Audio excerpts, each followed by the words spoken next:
Sir, நீங்க என்ன சாப்பிடுறீங்க? சூடா என்ன இருக்கு? நீங்க சொல்லுங்க சார், ஐஸ்கிரீம் கூட சூடா தர்றேன். என்ன இருக்குன்னு கேட்டேன். இட்லி, வடை, பொங்கல், பூரி, சட்னி, சாம்பார், ரவா தோசை, மசாலா தோசை. நீங்க என்ன சாப்பிடுறீங்க? ரொம்ப நல்லா சொல்றீங்களா? ஒன்ஸ் மோர் சொல்லுங்க. ராக்கிங் பண்ணாதீங்க சார். என்ன சாப்பிடுறீங்கன்னு சொல்லுங்க. பசிக்கல சார், இருந்தாலும் 2 set dosa, 2 set masala dosa, 2 set vada, 2 set pongal, இது கூட சூடா கொஞ்சம் காபி. நான் நினைக்கிறேன் இதெல்லாம் வெளிய கொண்டு போய் விக்க போறான்னு. என்ன சாப்பிடாம பாத்துட்டே இருக்கேன் சார். சாப்பிடடே. மணி சாரி சார். சார், எடுத்துட்டு வாங்க. Yes sir.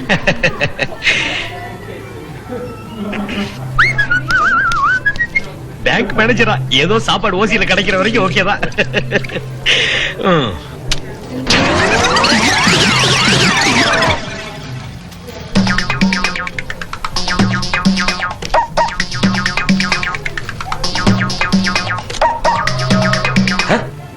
டேய்,